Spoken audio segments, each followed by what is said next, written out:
மண்ணை பொன்னென கல்லை கனியென மாற்ற வல்ல மகேஸ்வரி ஊறு செய்திடும் ஊழ்வினைகளை நீரு செய்யும் நிரந்தரி மந்தஹாசினி நீனலோச்சனி சூலம் ஏந்தும் மனோன்மணி சிம்மவாகினி மாயமோகினி சர்வகாரணி சூலினி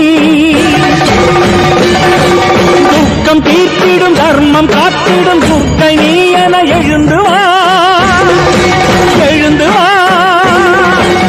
எழுந்து வா இறைந்து வா. ஆலயத்தில் ஒரு ஊமை பொம்மை போல் நின்றாய் ஏன் தேவி? நான் செய்த கர்மமும் அனுபவிக்கும்படி நீ சொன்னதேன் தேவி? அப்படின்னா உன்கிட்ட பிரார்த்தனை எதுக்கு? வருஷா வருஷம் உனக்கு திருவிழா எதுக்கு? இனி உனக்கு இந்த கோயில் இருக்கு, அந்த கோபுரம் எதுக்கு? என் கண்ணீருக்கு மனசெருகி கருணை காட்டாத போனா என் ரத்தத்தையே நைவேத்தியமா படைக்கிற எடுத்துக்க. நானே உன்கிட்ட வந்து பொட்டு வச்சு வாமான்னு கூப்பிட்டப்பதான் நீ வரணும்.